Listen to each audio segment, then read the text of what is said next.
ಲವಕುಶ ತುಂಬಾ ಎಕ್ಸ್ಪೆಕ್ಟೇಷನ್ ಇತ್ತು, ತುಂಬಿಸ್ಬಿಟ್ಟಿದ್ರು ಆ ಸಿನಿಮಾನ. ಕಲಾವಿದರ ದಂಡೆ ಇತ್ತು ಅದ್ರಲ್ಲಿ. ಯಾವ ಲೆವೆಲ್ಗೆ ಫೇಲ್ಯೂರ್ ಆಗೋಯ್ತು ಅಂದ್ರೆ ಒಂದ್ ಪೋರ್ಷನ್ ಮನೆನೇ ಮಾರ್ಕೊಂಬಿಟ್ರು. ಮೊದ್ಲಿನ ತರ ಡಿಸಿಪ್ಲಿನ್ ಇಲ್ಲ. ಅವಾಗ ನಾವು ಕೆಲಸ ಮಾಡ್ಲೇಬೇಕು ಅನ್ನೋ ಒಂದು ಸ್ಪಿರಿಟ್ ಇರ್ತಿತ್ತು. ಒಬ್ಬ ನಿರ್ಮಾಪಕ ಉಳಿದ್ರೆ 500 ಜನಕ್ಕೆ ಕೆಲಸ ಕೊಡ್ತಾನೆ, ಅವನ್ನ ಕಾಪಾಡಬೇಕು, ಅವೆಲ್ಲ ಇಲ್ಲ. 10% ಏರ್ಸ್ ಇಲ್ವಲ್ಲ, 5% ಏರ್ಸ್ ಇಲ್ವಲ್ಲ, ಅದ್ರ ಮೇಲೆ ಗಮನ ಹೊರತು ಆ ಒಂದು ಮೋಟಿವೇಶನ್ ಅನ್ನೋದಿಲ್ಲ.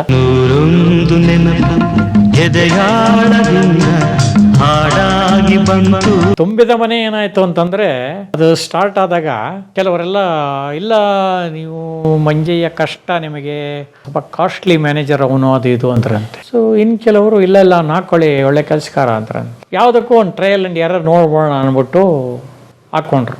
ಅದರಲ್ಲಿ ತುಂಬಾ ಆರ್ಟಿಸ್ಟು. ತುಂಬಿದ ಮನೆ ಅಂದ್ರೆ ತುಂಬಿಕೊಂಡೇ ಇರ್ತಿತ್ತು ಯಾವಾಗಲೂ. ಫಸ್ಟ್ ಭಯಂಕರ ಕ್ರೌಡ್ ಆರ್ಟಿಸ್ಟ್ಗಳ ಕೂಟನೇ ಇದೆ ಅಲ್ಲಿ. ಒಬ್ಬೊಬ್ರಿಗೆ ಒಂದೊಂದು ದಿಕ್ಕು. ಈ ಕಡೆ ಜಯನಗರಕ್ಕೆ 2 ಗಾಡಿ ಹೋಗ್ಬೇಕು, RT ನಗರಕ್ಕೆ 2 ಗಾಡಿ ಹೋಗ್ಬೇಕು, ಈ ಕಡೆ KR ಪುರಂ ಕಡೆ 1-2 ಗಾಡಿ ಹೋಗ್ಬೇಕು. ಈ ತರ ಡಿವೈಡ್ ಮಾಡಿ ಮಾಡಿ ಮಾಡಿ ಕಳಿಸೋದು ಆರ್ಟಿಸ್ಟ್ನೆಲ್ಲ, ಪಿಕಪ್ ಮಾಡೋದು ಹಾಗೇನೆ. ಕೆಲವ್ರದ್ದು ಏನಾಗೋದು, ರಾತ್ರಿ ನಮ್ದು ಅವಾಗೆಲ್ಲ ಮಾರ್ನಿಂಗ್ ಟು 9 ಗಂಟೆವರೆಗೆ 1.5 ಕಾಲ್ ಶೀಟ್ ಇತ್ತು ಅವಾಗ.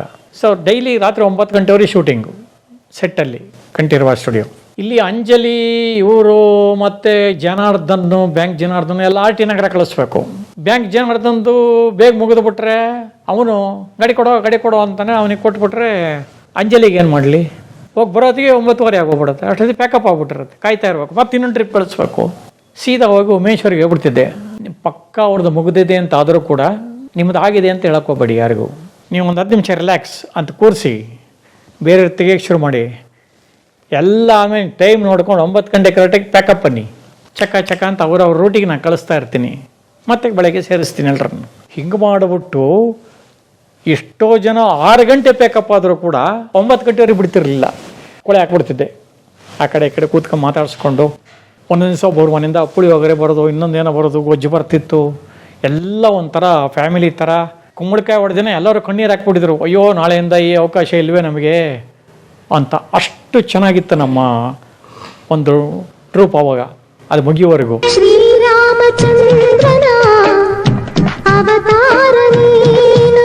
ಸೊ ಈ ಥರ ಪ್ಲ್ಯಾನ್ ಮಾಡಿ ಕಳಿಸ್ತಾ ಇದ್ದೆ. ಇದನ್ನೆಲ್ಲ ನೋಡ್ಕೊಂಡ್ರು ಅವರು. ಏನೇನೋ ಹೇಳ್ಬಿಟ್ಟಿದ್ರಲ್ಲಪ್ಪ ನಿನ್ನ ಮೇಲೆ, ಅವ್ನು ಯಾಕೆ ಇಟ್ಕೋತೀರ ಅಂದ್ಬಿಟ್ಟು, ಎಷ್ಟು ನೀಟಾಗಿ ಹ್ಯಾಂಡಲ್ ಮಾಡ್ತೀಯ ನೀನು, ನಂದು ನೆಕ್ಸ್ಟ್ ಇನ್ನೊಂದು ಶುರು ಮಾಡ್ತೇನೆ, ಅದನ್ನು ನೀನೇ ಮಾಡೋ ವೇಣು ಜೊತೆಗೆ ಅಂತೇಳಿ ಪ್ರೇಮ ಮತ್ತೆ ವಿಷ್ಣುವರ್ಧನ್ ಆ ಸಿನಿಮಾ ಮಾಡಿದೆ. ಅದು ಮಾಡಿದಾಗ ನಾವು ಚಿಕ್ಕಮಗಳೂರಿಗೆ ಹೋದ್ವು. ಆಲ್ದೂರ್ ಗುಡ್ಡ ಅಂತ ಬರುತ್ತಲ್ಲಿ ಮಾಮೂಲಿ ಶರಪಂಜರದಲ್ಲಿ ಇದನ್ನೆಲ್ಲ ಸುರಿದಿದ್ರು, ಜ್ಞಾಪಕ ಇರ್ಬೇಕು ನಿಮಗೆ, ಕಿತ್ಲೆ ಎಣ್ಣೆಲ್ಲ. ಅವಾಗ ನಾನು ಅಲ್ಲಿ ಓದ್ತಾ ಇದ್ದೆ ಸ್ಕೂಲಲ್ಲಿ. ನಾವೆಲ್ಲ ಹೋಗಿ ಆರಿಸ್ಕೊಂಡಿದ್ದು ಸಿಗತ್ತೆ ಅಂತ ಕಿತ್ಲೆ ಎಣ್ಣೆಲ್ಲ. 72 ಅಲ್ಲಿ ಶೂಟಿಂಗ್ ಮಾಡೋದು. ಆಮೇಲೆ ವಾಪಸ್ ಬರುವಾಗ ಇಲ್ಲೇನು ಚೆನ್ನಾಗಿದೆಯಲ್ಲ ಅಂದ್ಬಿಟ್ಟು ಅಲ್ಲಿಂದ 4 ಕಿಲೋಮೀಟರ್ ಬಂದರೆ ಕೂದುವಳ್ಳಿ ಅಂತ ನಮ್ಮ ಸ್ವಂತ ಊರು. ಅಲ್ಲೂ ಹಿಲ್ ಸ್ಟೇಷನ್ನು ಇದು ಎಲ್ಲ ಚೆನ್ನಾಗಿದೆ, ಅಲ್ಲಿ ಮಾಡೋದು. ಅಲ್ಲಿ ಮಾಡಿದಾಗ ಸೇಮ್ ಸಾಂಗ್ ಬಿಟ್ಟು ಪ್ರೇಮಂದು ಮತ್ತು ಇವ್ರದ್ದು ನಡೀತಾ ಇತ್ತು, ವಿಷ್ಣು ಸಾರ್ದು. ಆಗ ನಮ್ಮ ತಾಯಿಯವರು ಬಂದರು ಶೂಟಿಂಗ್ ಸ್ಪಾಟಿಗೆ ಗೊತ್ತಾಗ್ಬಿಟ್ಟು. ಜಸ್ಟ್ ಮನೆಯಿಂದ ಒಂದು 2 ಫರ್ಲಾಂಗ್ ದೂರದಲ್ಲಿ ನಡೀತಾ ಇತ್ತು. ನಮ್ಮ ತಾಯಿಯವರೊಂದು ಇಂಟ್ರೊಡ್ಯೂಸ್ ಮಾಡಿಕೊಳ್ಳಿ ವಿಷ್ಣು ಸಾರು ಹೋಗಿ ಕಾಲಿಗೆ ನಮಸ್ಕಾರ ಮಾಡ್ಬಿಟ್ರು. ನಮ್ಮ ತಾಯಿಯವರಿಗೆ ಆನಂದ ತಡ್ಕೊಳಕ್ಕಾಗಲಿಲ್ಲ. ಹೇಳ್ಕೊಂಡು ಊರಿಗೆಲ್ಲ ವಿಷ್ಣುವರ್ಧನ್ ಕಾಲಿಗೆ ಬಿದ್ದು ಹೋಗ್ಬಿಟ್ರು, ವಿಷ್ಣುವರ್ಧನ್ ಕಾಲಿಗೆ ಬಿದ್ದು ಹೋಗ್ಬಿಟ್ರು ನನಗೆ ಅಂತ.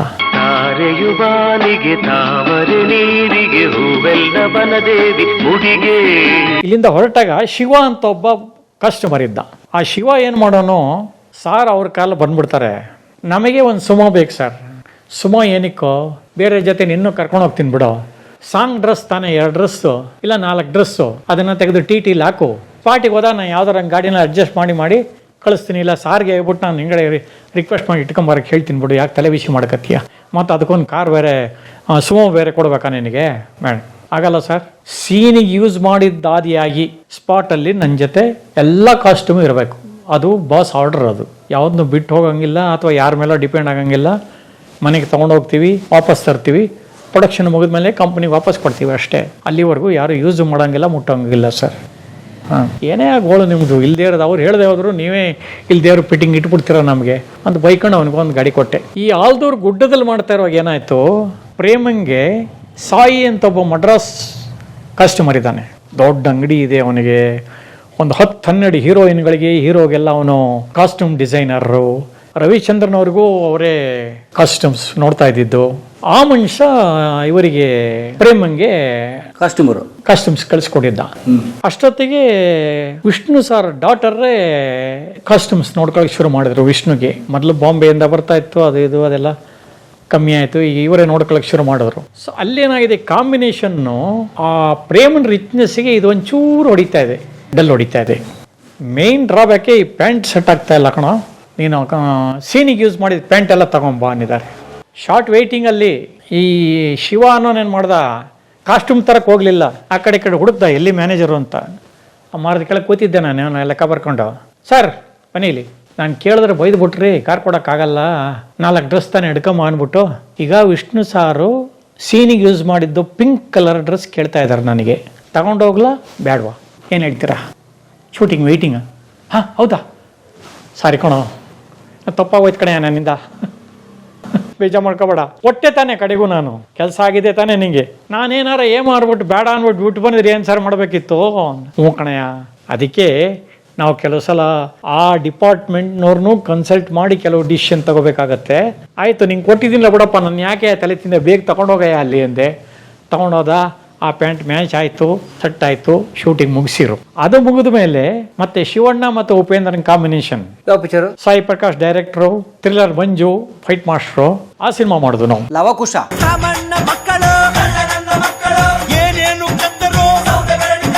ಲವಕುಶ ತುಂಬಾ ಎಕ್ಸ್ಪೆಕ್ಟೇಷನ್ ಇತ್ತು ಸಿನಿಮಾ ಬಗ್ಗೆ, ಯಾಕೆಂದ್ರೆ ಇಬ್ರು ಸ್ಟಾರ್ ನಟರು, ಉಪೇಂದ್ರ ಮತ್ತೆ ಶಿವರಾಜ್ ಕುಮಾರ್, ಒಳ್ಳೊಳ್ಳೆ ಫೈಟ್ಸು, ಸಾಂಗು, ಆಮೇಲೆ ಅವರು ಅದರಲ್ಲಿ ತುಂಬ ಕ್ಯಾರೆಕ್ಟರ್ಸ್ ಬರುತ್ತೆ, ಒಟ್ಟಾರದಲ್ಲಾಗಲಿ ಇನ್ನೊಂದಾಗಲಿ ಆಫೀಸಲ್ಲಾಗಲಿ.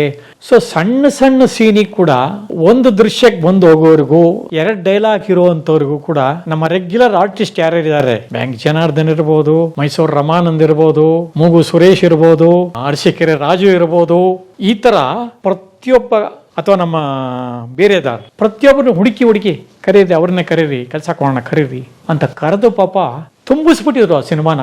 ಕಲಾವಿದರ ದಂಡೆ ಇತ್ತು ಅದರಲ್ಲಿ. ಆದರೆ ದುರದೃಷ್ಟವಶಾತ್ ಆ ಪಿಕ್ಚರು ಯಾವ ಲೆವೆಲ್ಲಿಗೆ ಫೇಲ್ಯೂರ್ ಆಗೋಯ್ತು ಅಂದರೆ, ಅವರು ಬಹುಶಃ ಒಂದು ಪೋರ್ಷನ್ ಮನೆಯೇ ಮಾರ್ಕೊಂಬಿಟ್ರು ಅವರು. ಮನೆ ಮಾರ್ಕೊಳ್ಳೋಷ್ಟ ಸಹ? ಹಾಂ, ಪ್ರಭಾಕರ್ ಅವರು ಅಷ್ಟು ದೊಡ್ಡ ಪ್ರೊಡ್ಯೂಸರು. ಹಾಂ, ಯಾಕೆ ಓಡಲಿಲ್ಲ ಪಿಕ್ಚರು? ಏನು ಅಂತ ನಮಗೂ ಅರ್ಥ ಆಗ್ತಾ ಇಲ್ಲ. ರೀಮೇಕಾ?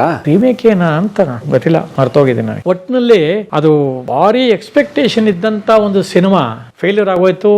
ಅವರು ಸದ್ಯಕ್ಕೆ ನಾನು ಸಿನಿಮಾ ಮಾಡಲ್ಲಪ್ಪ ಅಂದರು, ಸುಮಾರು ವರ್ಷ ಮಾಡಲೇ ಇಲ್ಲ. ಆಮೇಲೆ ಏನೇನೋ ಪ್ಲ್ಯಾನ್ ಮಾಡಿದ್ರು, ಶಿವಣ್ಣನೂ ಹೇಳಿದ್ರಂತೆ ಡೇಟ್ ಕೊಡ್ತೀನಿ ಅಂತ, ಉಪೇಂದ್ರ ಅವರು ನಾನು ಡೇಟ್ ಕೊಡ್ತೀನಿ ಬೇಕಾದಾಗ ಹೇಳಿ ಏನಿದ್ರಂತೆ. ಅವರಿಗೆ ಸ್ವಲ್ಪ ತೊಂದರೆಗಳಾಗಿ ಏನೇನಾಗಿ ಅವ್ರು ಇವತ್ತು ಮಾಡ್ತೀನಿ ಅವತ್ತು ಮಾಡ್ತೀನಿ ನನಗೆ 1-2 ಸಲ ಸಿಕ್ಕಿದಾಗ ಹೇಳಿದರು, ನೀನು ವೇಣುನೇ ಸೇರ್ ಮಾಡಬೇಕಪ್ಪ, ಪ್ಲ್ಯಾನ್ ಮಾಡ್ತಾ ಇದ್ದೀನಿ, ಹೇಳ್ತೀನಿ ಅಂತೆಲ್ಲ. ಅವರು ಇತ್ತೀಚೆಗೆ ಪಾಪ ತೀರ್ಕೊಂಡ್ರು. ಜಸ್ಟ್ ಅವ್ರು ತೀರ್ಕೊಳ್ಳೋಕೆ 1 ತಿಂಗಳು ಮುಂಚೆ, ಬಹುಶಃ ಹೋದ ವರ್ಷದ ವೈಕುಂಠ ಏಕಾದಶಿಗೆ ಅಂತ ಕಾಣುತ್ತೆ, ನಾನು ಆ ಕಡೆ ಬ್ಯಾಂಕ್ ಕಾಲೋನಿ ಅದರ ಆ ಕಡೆ ಎಲ್ಲೋ ಹೋಗಿದ್ದೆ ಯಾರನ್ನೋ ನೋಡೋಕ್ಕೆ ಅಂತ. ಹಾಗೆ ಹೆಂಗೂ ಬಂದಿದ್ದೀನಿ, ಇಲ್ಲೇ ದೇವಸ್ಥಾನಗಳಿದೆ ಅಲ್ಲ, ವೈಕುಂಠ ದರ್ಶನ ಇಲ್ಲೇ ಮಾಡ್ಕೊಂಡು ಹೋಗೋಣ ಅಂತ. ಯಾನ ಗುರ್ತು ಹಿಡ್ದ, ಪೊಲೀಸ್ನವನು ಒಳಗಡೆ ಬಿಟ್ಟ. ಸೊ ಹಂಗಾಗಿ ಈಜಿಯಾಗಿ ದರ್ಶನ ಮಾಡ್ಕೊಂಡು ವಾಪಸ್ ಬರುವಾಗ ಭಾಳ ವರ್ಷ ಆಯ್ತಲ್ಲ, ಈ ರೋಡಲ್ಲೇ ಹೋಗಿ ನೋಡೋಣ, ನಮ್ಮ ಕೆ ಪ್ರಭಾಕರ್ ಅವರ ಮನೆ ರೋಡ್ ಇದು ಅಂದ್ಕೊಂಡು ಬರ್ತಾ ಇದ್ದೀನಿ. ಕರೆಕ್ಟಾಗಿ ಅಚಾನಕ್ಕಾಗಿ ಆ ಮನುಷ್ಯ ಸಿಕ್ಕಿದ್ರು. ಗಂಡ ಹೆಂಡತಿ ಇಬ್ಬರು ದೇವಸ್ಥಾನಕ್ಕೆ ಹೊರಟಿದ್ರು. ಓ ಏನು ಮಂಜಯ್ಯ, ಎಷ್ಟು ವರ್ಷ ಆಗೋಯ್ತು, ಹೇಗಿದ್ದೀರಾ, ಏನು ಮಾಡ್ತಾ ಇದ್ದೀರಾ? ಇಲ್ಲ ಕಮ್ಮಿ ಮಾಡ್ಬಿಡಿ ಸರಿಗ, ಮ್ಯಾನೇಜ್ಮೆಂಟ್ ಯಾವುದು ಸರಿಯಾಗ ಮಾಡೋಕ್ಕಾಗ್ತಾ ಇಲ್ಲ, ಆಲ್ಮೋಸ್ಟ್ ಬಿಟ್ಟಂಗೆ, ಬಟ್ ರಿಸೈನ್ ಮಾಡಿಲ್ಲ, ಹೋಗ್ತೀನಿ ಮೀಟಿಂಗ್ಗಳಿಗೆ ಅಟೆಂಡ್ ಮಾಡ್ತೀನಿ, ಬರ್ತಾ ಇದ್ದೀನಿ. ನೀವೇ ಹೇಗಿದ್ದೀರಾ ಸರ್, ಮೇಡಮ್ ಹೇಗಿದ್ದೀರಾ ಅಂತೆಲ್ಲರೂ ಮಾತಾಡಿಸ್ದೆ. ಬರ್ರಿ ಈ ಕಡೆ ಮನೆ ನೋಡಿದ್ದೀರಾ, ಯಾಕ್ರಿ ಬರೋದೇ ಇಲ್ಲ, ನಿಮ್ಮ ನಂಬರ್ ಹೇಳಿ, ಅದೇ ನಂಬರಾ ಅಂದರು. ಅದೇ ನಂಬರ್ ಇದೆ ಸರ್, ಇನ್ನೂ ಒಂದು ವಾಟ್ಸಪ್ ನಂಬರ್ ಇದೆ ತಗೊಳ್ಳಿ ಸರ್ ಅಂತ ಅವ್ರಿಗೆ ಮಿಸ್ ಕಾಲ್ ಕೊಟ್ಟೆ. ಆಯಿತು ಅಂದರು. ಅದಾಗಿ ನನಗೆ 15-20 ದಿವಸಕ್ಕೂ ನ್ಯೂಸ್ ಬಂತು, K Prabhakar is no more. ರಕ್ತ ಹಂಗೆ ಇದಾಗೋಯ್ತು, ಎಂಡ್ದಂಗೆ ಆಗೋಯ್ತು ನನಗೆ. ಏನೇ ಅಂತ ಒಳ್ಳೆ ಒಬ್ಬ ನಿರ್ಮಾಪಕ, ಇನ್ನೂ ಮಾಡಬೇಕು ಅನ್ನೋ ಆಸೆಯಲ್ಲಿದ್ದವನಿಗೆ ಈ ಥರ ನಿನ್ನ ಹತ್ರ ಕರ್ಸ್ಕೊಂಬಿಟ್ಟಿಯಲ್ಲಪ್ಪ, ಎಷ್ಟು ಜನಕ್ಕೆ ಇಲ್ಲಿ ಅನ್ನ ಹಾಕ್ತಾ ಇದ್ರು ಅವರು ಅಂತ ಅನ್ನದಾತರನ್ನ ಕಿತ್ಕೊಂಬಿಟ್ಟಿಯಲ್ಲ ನೀನು, ನ್ಯಾಯನ ಅಂತ ದೇವ್ರ ಹತ್ರ ಅಂದ್ಕೊಂಡೆ. ಹಾಗೆ ಆ ಒಂದು ಕಂಪ್ನಿಯಲ್ಲಿ ಯಾಕೆ ಇಟ್ಕೋತೀರಾ ಮಂಜೆಯನ್ನ ಅಂತ ಹೇಳಿದವರು ಕೆಲವರು ಬಾಯಿ ಮೇಲೆ ಬೆಟ್ಟಿಟ್ಕೊಳ್ಳೋ ಹಂಗೆ ನನಗೆ ಕರೆದು ಅವರು ಆಮೇಲೆ ಮಾಡಿದಂಥ 3 ಚಿತ್ರಗಳಲ್ಲಿ ಕೆಲಸ ಕೊಟ್ಟು 4ನೇದು ಪ್ಲ್ಯಾನ್ ಮಾಡ್ತೀನಯ್ಯ ನೀನು ಮಾಡುವಂತೆ ಅಂತ ಹೇಳಿದ್ದವರಿಗೆ ಈ ಥರ ಆಗೋಯ್ತು. ಅದೊಂದು ಮರೆಯಲಾಗದ ಘಟನೆ. ಸೊ ವೇಣು ನಾನು ಭಾಳ ಸ್ನೇಹಿತರು. ಈಗ ಯಾಕೆ ಮ್ಯಾನೇಜರ್ ಆಗಿ ಕೆಲಸ ಮಾಡಲ್ಲ ನೀವು? ಸರ್ ಈಗಿನ ಟ್ರೆಂಡಿಗೆ ಕಷ್ಟ ಸರ್. ಇವಾಗಿನ ಏನು ಒಂದು ಇದಿದೆ, ಮೊದ್ಲಿನ ಥರ ಡಿಸಿಪ್ಲಿನ್ ಇಲ್ಲ. ಅವಾಗ ನಾವು ಕೆಲಸ ಮಾಡಲೇಬೇಕು ಅನ್ನೋ ಒಂದು ಹೆಸರು ತಗೋಬೇಕು ಅನ್ನೋ ಒಂದು ಸ್ಪಿರಿಟ್ ಇರ್ತಿತ್ತು. ಇವಾಗಿನವ್ರು ಹೆಂಗೆ ಅಂದರೆ ಸ್ಪಾಟಿಗೆ ಬಂದ ಕೂಡಲೇ ಯಾರೋ ಒಬ್ಬ 4 ಲೈಟ್ ಇಳಿಸ್ತಾರೆ, ಹೋಗ್ಬಿಟ್ಟು ಅಲ್ಲೆಲ್ಲ ಕೂತ್ಕೊಂಡಿರ್ತಾನೆ, ಒಬ್ಬ ಬೇಕಾದ ಹಿಂಗೆ ಆಗ್ತಾ ಇರ್ತಾನೆ, ಇನ್ನೊಬ್ಬ ಆಗಲೇ ಬಾಟಾ ಬುಕ್ ಬರೆಯೋಕ್ಕೆ ಶುರು ಮಾಡ್ತಾನೆ, ಇನ್ನೇನೋ ಮಾಡ್ತಾನೆ, ಅಥವಾ ಫೋನ್ಗಳಲ್ಲಿ ಇದು ಮಾಡ್ಕೊಂಡಿರ್ತಾನೆ. ಇನ್ವಾಲ್ವ್ ಆಗೋಣ, ಆ ಲೈಟ್ ಕೊಡ್ರಪ್ಪ ಅಂದ್ಕೊಳ್ಳಿ ಓಡೋಕೆ ತೊಗೊಳ್ಳೋದಾಗಲಿ ಇನ್ನೊಂದಾಗಲಿ. ರಾಜನ್ ಹತ್ರ ಕೆಲಸ ಮಾಡುವಾಗ ನಮಗೆ ಇದರಿಂದ ರಾಜನ್ ಕ್ಯಾಮ್ರಾಮನ್ನು ಮದ್ರಾಸಿಂದ ಇದು ಬರ್ತಾ ಇತ್ತು ಯೂನಿಟ್ಟು. ಅವರು ಹೇಳದೆ ತಡ ಅಂತ ಕಟ್ರಿ ಎಡ್ತು ಅಂದ್ರೆ ಓಡೋಗೋರು, ಇಬ್ಬರು ಓಡೋಗೋರು. ಯಾರು ಫಸ್ಟ್ ಹೋಗ್ತಾನೆ ಅವ್ನು ಎತ್ಕೊಂಡ್ಬಂದ್ಬಿಡೋನು. ಕಟ್ರಿ ಹಂಗೆ ಇನ್ನೊಬ್ಬ ಇನ್ನೂ ಓಡೋಣ ಅಂದರೆ ಅಷ್ಟು ಒಂದು ಸ್ಪಿರಿಟಲ್ಲಿ ಕೆಲಸ ಮಾಡೋರು. ಇವಾಗ ಅಷ್ಟೆಲ್ಲ ಡಿಸಿಪ್ಲಿನ್ ಇಲ್ಲ. ನಾವು ಮಾಡಬೇಕಲ್ಲ, ಏನಿದ್ರು ದುಡ್ಡಿನ ಮೇಲೆ ವ್ಯಾಮೋಹ ಹೊರತು ಅದನ್ನು ಶ್ರದ್ಧೆಯಿಂದ ಮಾಡಬೇಕು, ಅದನ್ನು ಉಳಿಸ್ಕೋಬೇಕು. ಒಬ್ಬ ನಿರ್ಮಾಪಕ ಉಳಿದ್ರೆ 500 ಜನಕ್ಕೆ ಕೆಲಸ ಕೊಡ್ತಾನೆ, ಅವನ್ನ ಕಾಪಾಡಬೇಕು. ಅವೆಲ್ಲ ಇಲ್ಲ. ನಾವು ಕೆಲಸ ಮಾಡ್ತೀವಿ, ಸಂಬಳ ಕೊಡ್ತಾರೆ ಅಷ್ಟೇ. ಅದೇನು 3 ವರ್ಷ ಆಯಿತು, ಇನ್ನು ಏರ್ಸಿಲ್ವಲ್ಲ, 10% ಏರ್ಸಿಲ್ವಲ್ಲ, 5% ಏರ್ಸಿಲ್ವಲ್ಲ, ಅದ್ರ ಮೇಲೆ ಗಮನ ಹೊರತು ಆ ಒಂದು ಮೋಟಿವೇಶನ್ ಅನ್ನೋದಿಲ್ಲ. ಏನು ಶಂಕರ್ ಟೀಮ್ ಇತ್ತು, ಏನು ಕೆಲಸ ಕೊಟ್ಟರು ಮಾಡ್ತೀವಿ ಪಟ ಪಟ ಪಟ ಅಂತ, ಆ ಒಂದು ಸುರುಪು, ಆ ಒಂದು ಹುರುಪಾಗಲಿ ಇದಾಗಲಿ ಇಲ್ಲ ಈಗ.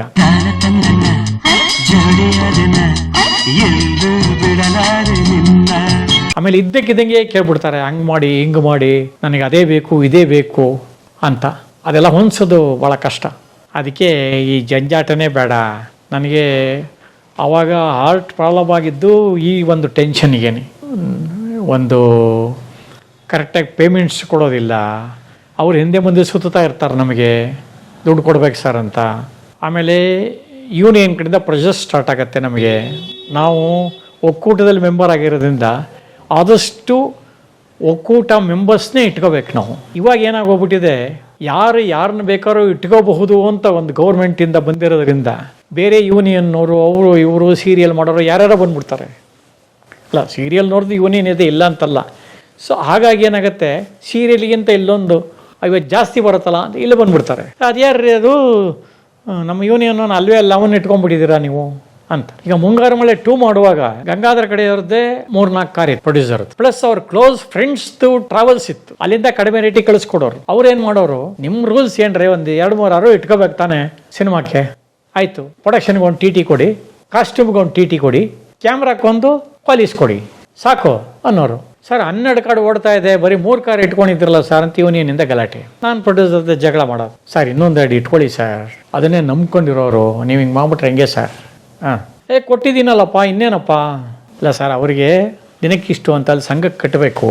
ಸೊ ಅದರಿಂದ ಸಂಘ ನಡೀಬೇಕು. ಅಲ್ಲಿ ಅವರಿಗೆ ಆ ಒಂದು ಸಂಸ್ಥೆಯಲ್ಲಿ ಕೆಲಸ ಮಾಡೋರಿಗೆಲ್ಲ ಆರೋಗ್ಯಕ್ಕಾಗಲಿ ಇನ್ನೊಂದಕ್ಕಾಗಲಿ, ಆ ಒಂದು ಖರ್ಚು ವೆಚ್ಚಗಳಾಗಲಿ, ಸಂಘ ನಡೆಸೋದಕ್ಕಾಗಲಿ ದುಡ್ಡು ಮೇಂಟೆನೆನ್ಸ್ ಬೇಕಲ್ಲ ಸರ್, ಅದು ಲಾಸ್ ಆಗ್ಬಿಡುತ್ತೆ ಅವರಿಗೆ. ಅಯ್ಯೋ ಇನ್ನೂ ಒಂದು 2-3 ಗಾಡಿದು ನನ್ನ ಲೆಕ್ಕದಲ್ಲಿ ಕಳಿಸ್ಕೊಡ್ಲೇನ್ರಿ ಅವರಿಗೆ, ನನ್ನ ಗಾಡಿಗಳದ್ದು 50-50 ರೂಪಾಯಿ ಕಳಿಸ್ಬಿಡ್ಲಾ, ತಗೋತಾರ? ನಾನು ಏನು ಮಾತಾಡೋದು, ಸುಮ್ಮನೆ ಆಗ್ಬಿಡ್ತಿದ್ದೆ. ಒಂದು ಸಲ ಒಂದು ಶೆಡ್ಯೂಲ್ಗೆ ಏನ್ಬಿಟ್ಟು ನಾವು ಹೊರಡ್ತಾ ಇದ್ದೀವಿ, ಯೂನಿಯನ್ದ ಫೋನು, ಸರ್ ನಾವು ಗಾಡಿ ಕಳ್ಸೋಕ್ಕಾಗಲ್ಲ ಸರ್, ಬರೀ 3 ಇಟ್ಕೋತಾ ಇದ್ರೆ ಅಷ್ಟೊಂದು ಗಾಡಿಗಳಿವೆ ನಿಮ್ಮದು, ಪ್ರೊಡ್ಯೂಸರ್ಗೆ ಹೇಳಿಸ್ಬಾ ಮಾಡಿಸಿ ಸರ್, ನೀವು ಸೀನಿಯರ್ ಮ್ಯಾನೇಜರ್ ಆಗ್ಬಿಟ್ಟು ನೀವೇ ಹೆಂಗೆ ಮಾಡ್ಬಿಟ್ರೆ ಹೆಂಗೆ ಸರ್, ನಿಮ್ಮದೇ ಅರ್ಧ ಕಿತಾಪತಿ ಇರಬೇಕಲ್ಲಿ.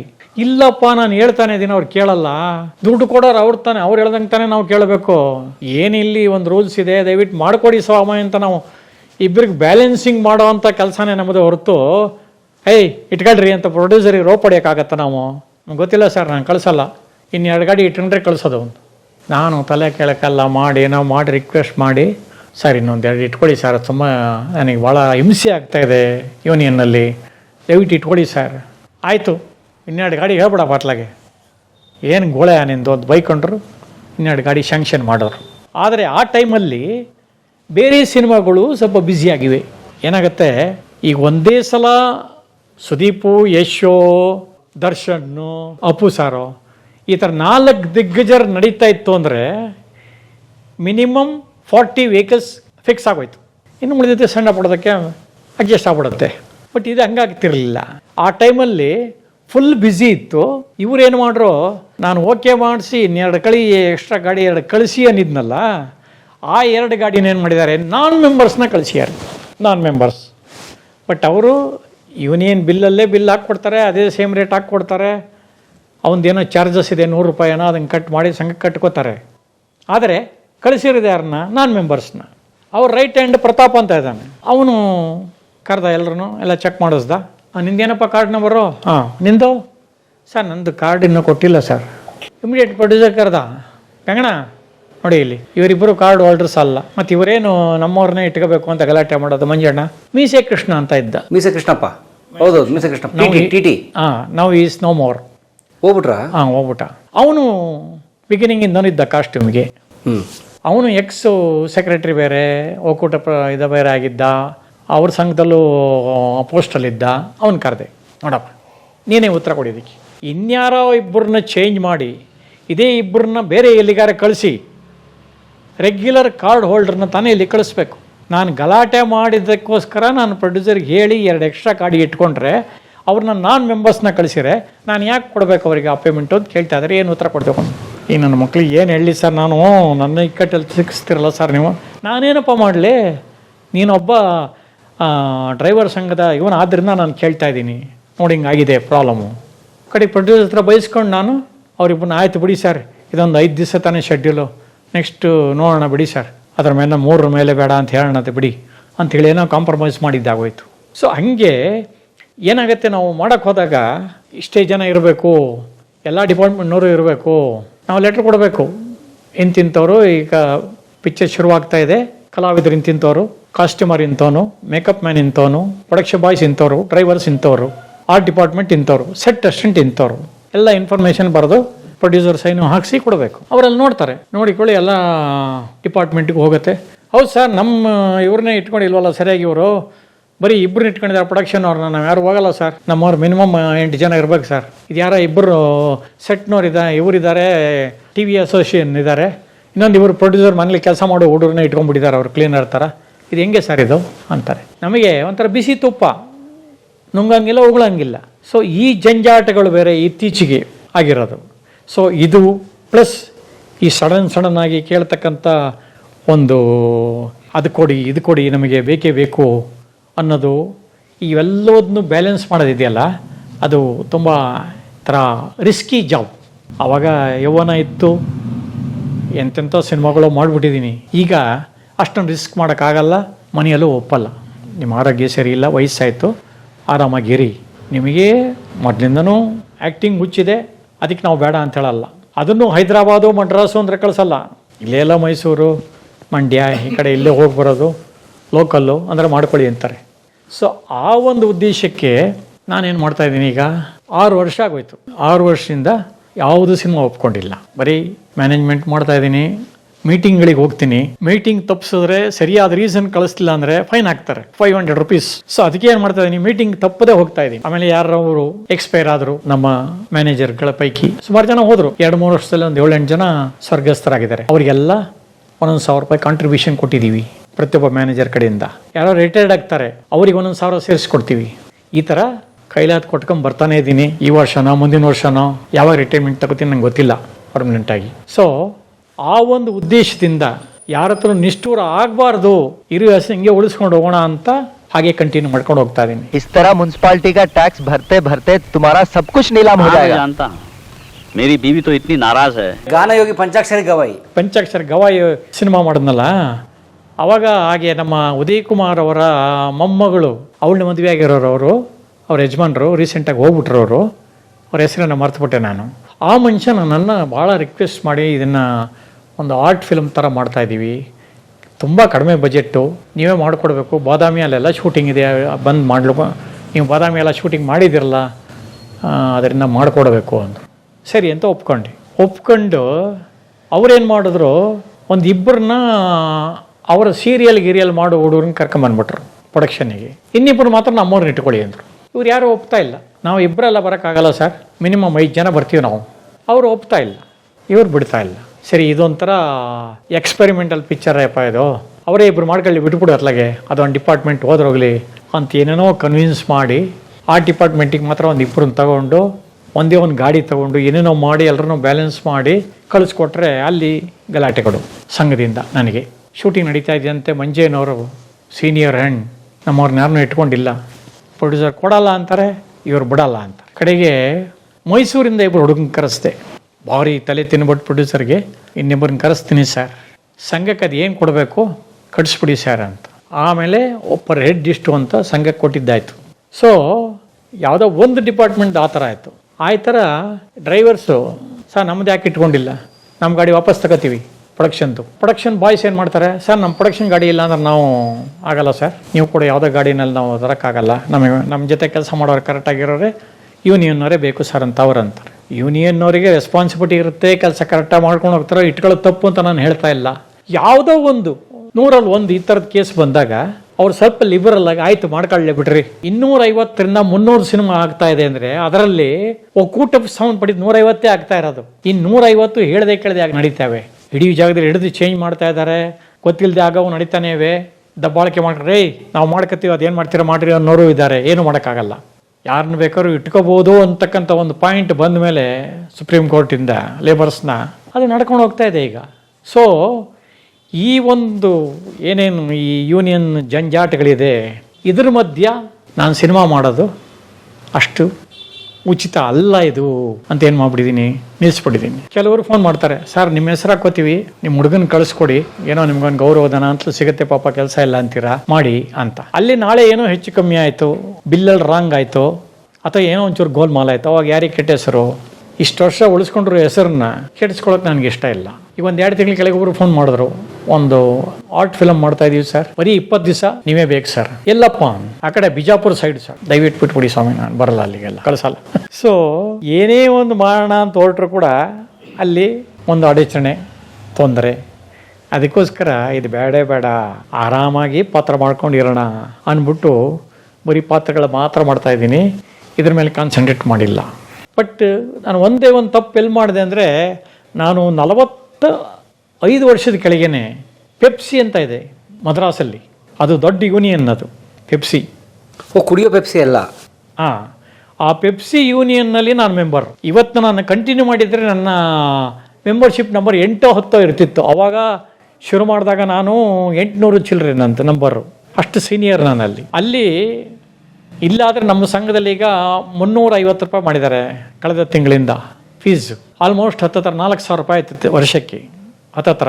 ಆದರೆ ಅಲ್ಲಿ ಈಗ ನಾನು ಒಂದು 10 years ಬ್ಯಾಕ್ ರಿಸೈನ್ ಮಾಡಿದಾಗ ಬರೀ 1,400 ಇತ್ತು ವರ್ಷದ ಫೀಸ್. ಏನು ಫೀಸು ನೀವು ಕಟ್ಟಬೇಕಾ?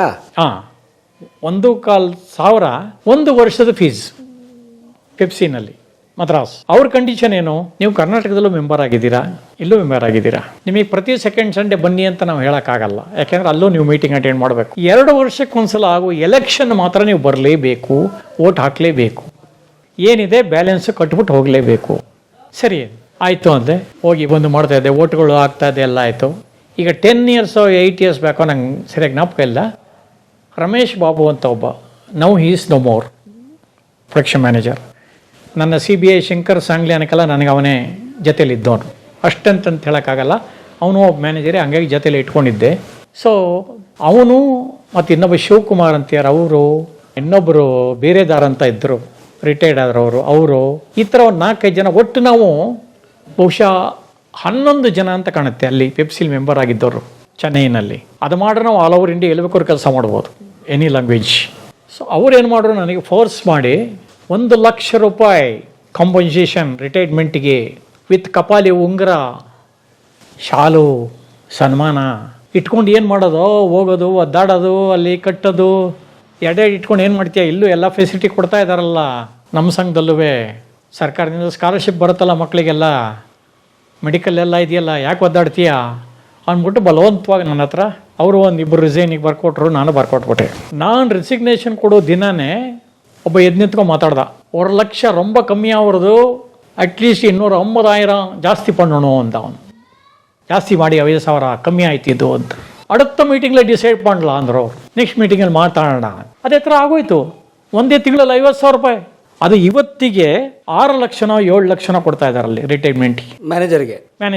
10 ವರ್ಷದಿಂದ ನಾನು ಅದೇ 1,400, ಅದು ಡಬಲ್ ಆಗಿದ್ರು ಕೂಡ, ಇನ್ನೊಂದು ಟ್ರಿಬಲ್ ಆಗಿದ್ರು ಕೂಡ, 3 ಸಲ ನಾನು ಹೋಗಿ ಎಲೆಕ್ಷನ್ಗೆ ಹೋಗಿ ಬಂದಿದ್ರು ಕೂಡ, ಎಷ್ಟೇ ತೀಪ್ರಲಾಗಿ ಹಾಕಿದ್ರು 25-30 ಸಾವಿರ ಬೇಡ, 50,000 ರೂಪಾಯಿ ಎಗರೋಗ್ಲಿ. I lost more than 6 lakhs plus ಅಲ್ಲಿ ಸೈಟ್ಗಳೆಲ್ಲ ಕೊಟ್ರಂತೆ ಸರ್ಕಾರದಿಂದ ವರ್ಕರ್ಸ್ಗೆ, ಅದು ಹೋಯ್ತಾ? ಸೊ ಅದೇ ತಪ್ಪು ಇಲ್ಲಿ ಮಾಡಬಾರ್ದು. ಅದ್ರ ಪಾಡಿಗೆ ಅದು ಬಿದ್ದಿರಲಿ, ಏನೋ ಪಾಪ ರಿಟೈರ್ಡ್ ಅದನ್ನು ಏನೋ ಕೊಡ್ತಾ ಇದ್ದೀವಿ, ಅಥವಾ ಯಾವುದೋ ಒಕ್ಕೂಟಕ್ಕೆ ಸಂಬಂಧಪಟ್ಟ ಸಾವಿರಾರು ಜನರಲ್ಲಿ ಯಾರೋ ಒಬ್ಬ ಎಕ್ಸ್ಪೈರ್ ಆದ, ಡೆತ್ ಫಂಡ್ ಅಂತ 250-300 ತಗೋತಾರೆ, ಅದು ಕೊಡ್ತಾ ಇದ್ದೀವಿ, ಅದು ಒಳ್ಳೆಯ ಸೇವೆ ಮಾಡುವಂಥದ್ದೇ ಆಯಿತು. ಅದಕ್ಕೋಸ್ಕರ ನಾನು ರಿಸೈನ್ ಮಾಡಬೇಕೀಗ, ಏನಾರು ಒಂಚೂರು ಜಾಸ್ತಿ ಮಾಡಲಿ ಇಲ್ಲುವೆ, ಅವಾಗ ಒಟ್ಟಿಗೆ ತೊಗೊಳಂತೆ, ಒಂದು ಲಮ್ಸಮ್ ಅಮೌಂಟ್ ಬಂದರೆ ಏನಕ್ಕಾರ ಉಪಯೋಗ ಆಗತ್ತೆ ಅಂಥೇಳಿ ರಿಸೈನ್ ಮಾಡಿದೆ, ಹಾಗೇ ಇಟ್ಕೊಂಡಿದ್ದೀನಿ ಅಷ್ಟೇ ಹೊರತು ಇನ್ಯಾವ ಉದ್ದೇಶದಿಂದ ಮ್ಯಾನೇಜ್ಮೆಂಟ್ ಬಿಟ್ಟಿದ್ದಲ್ಲ ನಾನು. ಈ ಒಂದು ಒತ್ತಡಗಳು, ಈ ಒಂದು ರೂಲ್ಸು ರೆಗ್ಯುಲೇಷನ್ಸು ಮಾಡೋರು ಮಾಡ್ಕೊಂಡು ಹೋಗ್ತಾ ಇದ್ದಾರೆ.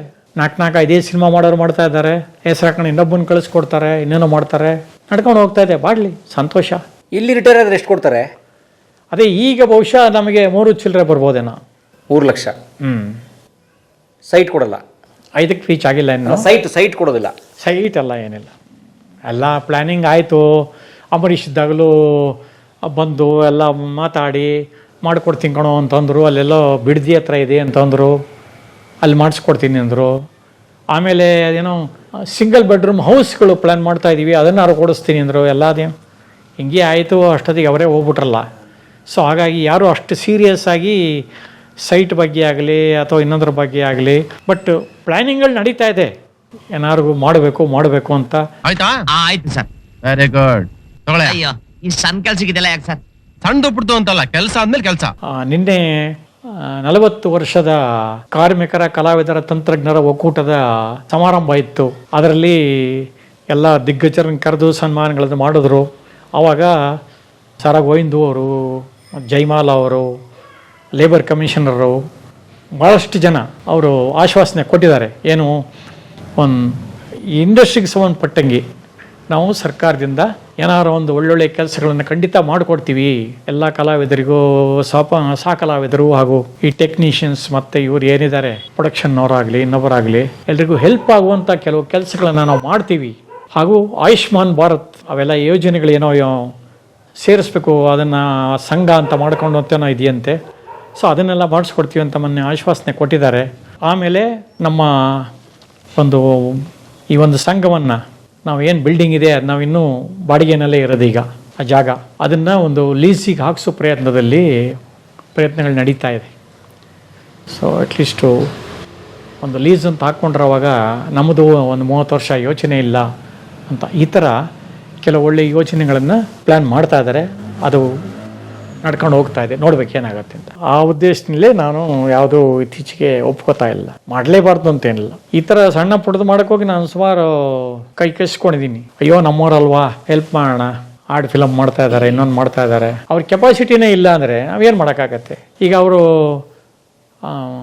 ಡಿಂಗಾ 420 ಅದೇನೋ ಒಂದು ಫಿಲಮ್ ಹೆಸರು ಹೇಳಿದ್ನಲ್ಲ, ಅವ್ರು ಯಾರೂ ಇಟ್ಕೊಂಡಿಲ್ಲ. ನಾನು ಹೇಳ್ಬೋದಿತ್ತು ನೋಡಿ ಕೂಡಲೇ, ಸರ್ ಏನು ಸರ್ ಇದು ಪ್ರೊಡಕ್ಷನ್ ಇಲ್ಲ, ಜನ್ರೇಟರ್ ಇಲ್ಲ, ಏನಿಲ್ಲ, ಇದು ಯಾಕೋ ಸರಿ ಬರ್ತಾಯಿಲ್ಲ ಸರ್, ನಾನು ಬಂದುಬಿಡ್ಬೋದಾಗಿತ್ತು. ಬಂದರೆ ನನಗೆ ಲಾಸು. ನೀವು ಇಟ್ಕೊಳಕ್ಕೆ ಹೇಳ್ರಿ, ಅವರಿಗೆ ರೂಲ್ಸ್ ಗೊತ್ತಲ್ಲ ನಿಮಗೆ ಅಂತಾರೆ. ಎಲ್ಲದನ್ನೂ ರೂಲ್ಸ್ನೇ ಫಾಲೋ ಮಾಡೋಕ್ಕಾಗತ್ತಾ? ಕೆಲವು ಫ್ಲೆಕ್ಸಿಬಲ್ ಆಗಿರಲೇಬೇಕಲ್ವ. ಈಗ ಅದೇ ನಾವು ದೊಡ್ಡ ಸ್ಟಾರ್ ಹಾಕ್ಕೊಂಡು ಯಶು, ಇವರು ಸುದೀಪು ಇಂಥವ್ರನ್ನ ಹಾಕ್ಕೊಂಡು ನಾವು ಅದು ಯಾರೋ ಸೀರಿಯಲ್ ಹುಡುಗ, ಇನ್ಯಾರೋ ಒಬ್ಬ ಗುರ್ತನೋನು ಅವನ್ನ ಕರ್ಕೊಂಬಂದು ಇಟ್ಕೊಂಡ್ರೆ ತಪ್ಪಾಗತ್ತೆ. ಯಾಕೆಂದರೆ ಅದು ಬಜೆಟ್ ಇರುತ್ತೆ, ಪ್ಲಸ್ ಪ್ರೊಫೆಷನಲ್ಸ್ ಚೆನ್ನಾಗಿರ್ಬೇಕಲ್ಲಿ, ಅವಾಗಲೇ ಅದಕ್ಕೊಂದು ವ್ಯಾಲ್ಯೂ. ಯಾರೋ ಹೊಸಬಂಗೊಂದು ಜಿಂಬಲ್ಲಿ ನನಗೆ ಕೊಡೋಕ್ಕಿಂತ ಎಕ್ಸ್ಪೀರಿಯನ್ಸ್ ನಾನು 500 ರೂಪಾಯಿ ಜಾಸ್ತಿ ಯಾರು ಚೆನ್ನಾಗಿ ಮಾಡ್ತಾನೆ ಕರೀರಿ ಅಂತ ಕರೆಸ್ಕೋಬೋದು, ಅದಕ್ಕೊಂದು ನ್ಯಾಯ ಸಿಗುತ್ತೆ. ಅದು ಬಿಟ್ಟು ಯಾವುದೋ ಕಾಂಜಿ ಪಿಂಜಿ ಹತ್ರ ಹೋಗ್ಬಿಟ್ಟು ಗುಬ್ಬಿ ಮೇಲೆ ಬ್ರಹ್ಮಾಸ್ತ್ರ ಅನ್ನೋ ಥರ ಮಾಡಿದ್ರೆ ಅದೆಲ್ಲ ಅರ್ಥನೇ ಇಲ್ಲ. ಅದಕ್ಕೆ ಅದರ ಬಗ್ಗೆ ನಾನು ತಲೆ ಕೆಡ್ಸ್ಕೊಳ್ಳೋಕ್ಕೆ ಹೋಗೋಲ್ಲ, ನಡ್ಕೊಂಡು ಹೋಗ್ತಾ ಇದೆ, ಆಗಲಿ ನೋಡೋಣ. ಈ ಬಾಗಿಲಿಂದ ಆಚೆ ಕೂತಿರ್ತೀನಿ, ತಮಗೇನಾದ್ರು ಬೇಕಾದರೆ ಬಾಗಿಲು ತಟ್ಟಿ ಬರ್ತೀನಿ. ಮಂಜಯ್ಯ ಸರ್ ಅವ್ರಿಗೆ ಮತ್ತೆ ಧನ್ಯವಾದಗಳು. 3ನೇ ಬಾರಿ ಕೂಡ ಅವರು ಕಲಾ ಮಾಧ್ಯಮಕ್ಕೆ ಬಂದು ತಮ್ಮ ಸಿನಿಮಾ ಅನುಭವಗಳನ್ನು ಹಂಚಿಕೊಂಡ್ರು. ನಾನು ಒಂದು ರೀತಿ ಸಿನಿಮಾ ನಡೆದು ಬಂದ ಹಾದಿಯ ದಾಖಲೀಕರಣ ಅಂತ ಕೂಡ ಕರಿಬೋದು ಇದನ್ನು. ಯಾಕಂದರೆ ಅವರು 45 ವರ್ಷದಿಂದೇ ಅವರ ವೃತ್ತಿ ಬದುಕನ್ನು ಶುರು ಮಾಡಿದಾಗ ಹೇಗಿತ್ತು ಸಿನಿಮಾ ಲೋಕ, ಹೇಗೆ ಅದು ಬದಲಾಗ್ತಾ ಅನೇಕ ಕಾಲಮಾನಗಳಲ್ಲಿ ದಾಟಿ ಬಂದು ಈಗ ಹೇಗಿದೆ, ಅವರನ್ನೆಲ್ಲ ತುಂಬ ಚೆನ್ನಾಗಿ ಅವರು ದಾಖಲಿಸ್ತಿದ್ದಾರೆ ಅವರ ಅನುಭವಗಳ ಮೂಲಕ. ಸೊ ಇದು ಏನೋ ಸುಮ್ಮನೆ ಗಾಸಿಪ್ಪು ಅಥವಾ ಕೇಳಿಬಿಡೋದಂಥದ್ದಲ್ಲ. ಇದು ಒಟ್ಟಾರೆ ಇದಿಷ್ಟನ್ನು ಅವ್ರ ಸಂಚಿಕೆಗಳನ್ನೆಲ್ಲ ನೋಡಿದ್ರೆ ಸಿನಿಮಾ ನಡೆದು ಬಂದು ಹಾದಿ ಒಂದು ಕಣ್ಣಿಗೆ ಬರುತ್ತೆ ಅನ್ನೋದು ನನ್ನ ಅನಿಸಿಕೆ. ಸೊ ಹಾಗಾಗಿ ಮಂಜಯ್ಯ ಸರ್ ಅವರ ಈ ಸ್ಮೃತಿಗೆ ನಾವು ಯಾರೋ ಒಬ್ಬರು ತುಂಬ ಚೆನ್ನಾಗಿ ಕಮೆಂಟ್ ಹಾಕಿದ್ದಾರೆ. ಮಂಜಯ್ಯನವರು 40 ವರ್ಷದಿಂದ ನಡೆದು ಎಷ್ಟು ಜನ ನೆನ್ಪಿಟ್ಕೊಂಡಿದ್ದಾರೆ. ನನಗೆ ನಿನ್ನೆ ಏನು ಟಿಫನ್ ತಿಂದೆ ಅನ್ನೋದೇ ನೆನಪಿಲ್ಲ. ಹಾಗಾಗಿ ಅಷ್ಟು ಅಂತ ಯಾರೋ ಅದಕ್ಕೊಂದು ಕಮೆಂಟ್ ಕೂಡ ಹಾಕಿದ್ದಾರೆ. ನಿಜ ಅಲ್ವಾ ನೋಡಿ, ಅವ್ರ ಸ್ಮೃತಿ. ಇಲ್ಲ, ನಾನು ನೋಡಿದೆ. ಒಬ್ಬರಂತೂ ಇನ್ನೂ ಒಂದು 20 ಮಾಡಿ, ಇನ್ನು 50 ಮಾಡಿ ಅಂತ, ಒಬ್ಬರಂತೂ 1000 ಎಪಿಸೋಡ್ ಮುಗಿಸಿ ಮಂಜೇನವ್ರದ್ದು ಅಂತಾಗಿದೆ. ಭಾಳ ಸಂತೋಷ ಆಯಿತು. ಎಲ್ಲ ಅಭಿಮಾನಿಗಳು ನನ್ನ ಅನಂತ ಧನ್ಯವಾದಗಳು. ಅದರಲ್ಲೂ ಕ್ಯಾಮರಾಮನ್ ಸಾಹೇಬರಿಗೆ, ಎಡಿಟರ್ ಹುಡುಕಿ ನನ್ನ ಹಳೆ ಕೆಲವು ಸಿನಿಮಾಗಳ ಕ್ಲಿಪ್ಪಿಂಗ್ಸ್ ಎಲ್ಲ ಹಾಕಿ ಅದಕ್ಕೊಂದು ಇದನ್ನು ಕೊಡ್ತಾ ಇದ್ದಾರೆ, ಏನು ರುಚಿ ಜಾಸ್ತಿ ಮಾಡ್ತಾ ಇದ್ದಾರೆ. ಹೌದು, ಅದಕ್ಕೆ ಅವರಿಗೂ ಹಾಗೂ ಪರಮ ಅವರಿಗೂ ನನ್ನ ಅನಂತ ಧನ್ಯವಾದಗಳು. ದೇವರು ಒಳ್ಳೇದು ಮಾಡಲಿ. Thank you sir. Thank you. ಧನ್ಯವಾದ. ಅವರ ಶ್ರೀಮತಿಯವ್ರಿಗೂ ಧನ್ಯವಾದ. ಯಾಕಂದರೆ ಅವರು ಕಲಾ ಮಾಧ್ಯಮ ನೋಡ್ತಿರ್ತಾರಂತೆ ಬಹಳ ನಿರಂತರವಾಗಿ. ಯಾಕೋ ನಾವು ಇನ್ನೂ ಅವ್ರ ಮನೆಗೆ ಹೋಗೋ ಕಾಲ ಕೂಡ ಬಂದಿಲ್ಲ. ಆದಷ್ಟು ಬೇಗ ವೈಯಕ್ತಿಕವಾಗಿ ಆದರೂ ಅವ್ರ ಮನೆಗೆ ಹೋಗಿ ಬರ್ತೇವೆ ನಾವು ಖಂಡಿತ. ಅವರು ನಮ್ಮ ಮನೇಲಿ ಬೇಡ ಅಂತ ಹೇಳಿ ಇಲ್ಲಿಗೆ ಬರ್ತಾರೆ ಪ್ರತಿ ಸಲ. ಸೊ ಅದಕ್ಕೆ ನಮಗಿನ್ನೂ ಸಂತೋಷ. ಅಷ್ಟು ದೊಡ್ಡ ಕಲಾವಿದರು, 106 ಜನ ದೊಡ್ಡವರ, ಅದರಲ್ಲೂ ಭಾಳ ಮುಖ್ಯವಾಗಿ ಶಂಕರ್ನಾಗ್ ಅವರ ನೇರ ಒಡನಾಡಿ. ಶಂಕರ್ನಾಗ್ ಸರ್ ಜೊತೆಗೆ ಹೀಗೆ ನೇರ ಇಷ್ಟು ಆತ್ಮೀಯವಾಗಿ ಮಾತಾಡಿರ್ತೀರಿ. ಸೊ ಅಷ್ಟು ಆತ್ಮೀಯವಾಗಿ ಮಾತಾಡಿರೋರ ಜೊತೆಗೆ ನಾವು ನಿಂತಿದ್ದೀವಲ್ಲ, ಅಷ್ಟು ದೊಡ್ಡ ಚೈತನ್ಯ ನೋಡೋಕ್ಕಾಗಿಲ್ಲ ನಮ್ಮ ಕಣ್ಣಲ್ಲಿ. ಇಂಥವ್ರ ಮೂಲಕ ಆದರೂ ಅವ್ರು ನೋಡೋವಂಥ ಸೌಭಾಗ್ಯ ನಮಗೆ. ಹಾಗಾಗಿ ನಿಮ್ಮೆಲ್ಲರ ಪರವಾಗಿ ಮಂಜಯ್ಯನವ್ರಿಗೆ ಧನ್ಯವಾದ. ಭಾಳ ಮುಖ್ಯವಾಗಿ ನೋಡಿದ ನಿಮ್ಮೆಲ್ಲರಿಗೂ ಕೂಡ ಕಲಾ ಮಾಧ್ಯಮದ ಪರವಾಗಿ ಧನ್ಯವಾದ ಸರ್. ನಮಸ್ಕಾರ. ದಯವಿಟ್ಟು ಎಲ್ಲರೂ ಸಬ್ಸ್ಕ್ರೈಬ್ ಮಾಡಿ ಹಾಗೂ ಪ್ರೋತ್ಸಾಹಿಸಿ. ಬೆಲ್ ಬಟನ್ನ ಒತ್ತದ ಮರಿಬೇಡಿ. ನಮಸ್ಕಾರ. ಧನ್ಯವಾದ. ಈ ಹೃದಯ ಹಾಡಿದೆ ಆಸೆಗಳ ತಾಳದೆ. ಕಲಾ ಮಾಧ್ಯಮದ ಎಲ್ಲ ಎಪಿಸೋಡುಗಳು ನಿಮಗೆ ಸಿಗಬೇಕು ಅಂತಂದ್ರೆ ಕಲಾ ಮಾಧ್ಯಮ ಯೂಟ್ಯೂಬ್ ಚಾನೆಲ್ನ ಸಬ್ಸ್ಕ್ರೈಬ್ ಮಾಡಿ, ಬೆಲ್ ಐಕಾನ್ನ ಕ್ಲಿಕ್ ಮಾಡಿ. ತಪ್ಪದೇ ಮಾಡಿ. ವಿಡಿಯೋ ನೋಡಿದ್ದಕ್ಕೆ ನಿಮಗೆ ತುಂಬ ಧನ್ಯವಾದಗಳು. ಪುಸ್ತಕಗಳನ್ನು ಓದು ಮನಸ್ಸನ್ನು ಅರಳಿಸುತ್ತೆ, ಬುದ್ಧಿಯನ್ನು ಚುರುಕು ಮಾಡುತ್ತೆ, ಕಾಣದ ಹೊಸ ಲೋಕವನ್ನು ಪರಿಚಯಿಸುತ್ತೆ. ಹಾಗಾಗಿ ಓದುವ ಸಂಸ್ಕೃತಿ ಹೆಚ್ಚಾಗ್ಲಿ. ಧನ್ಯವಾದ.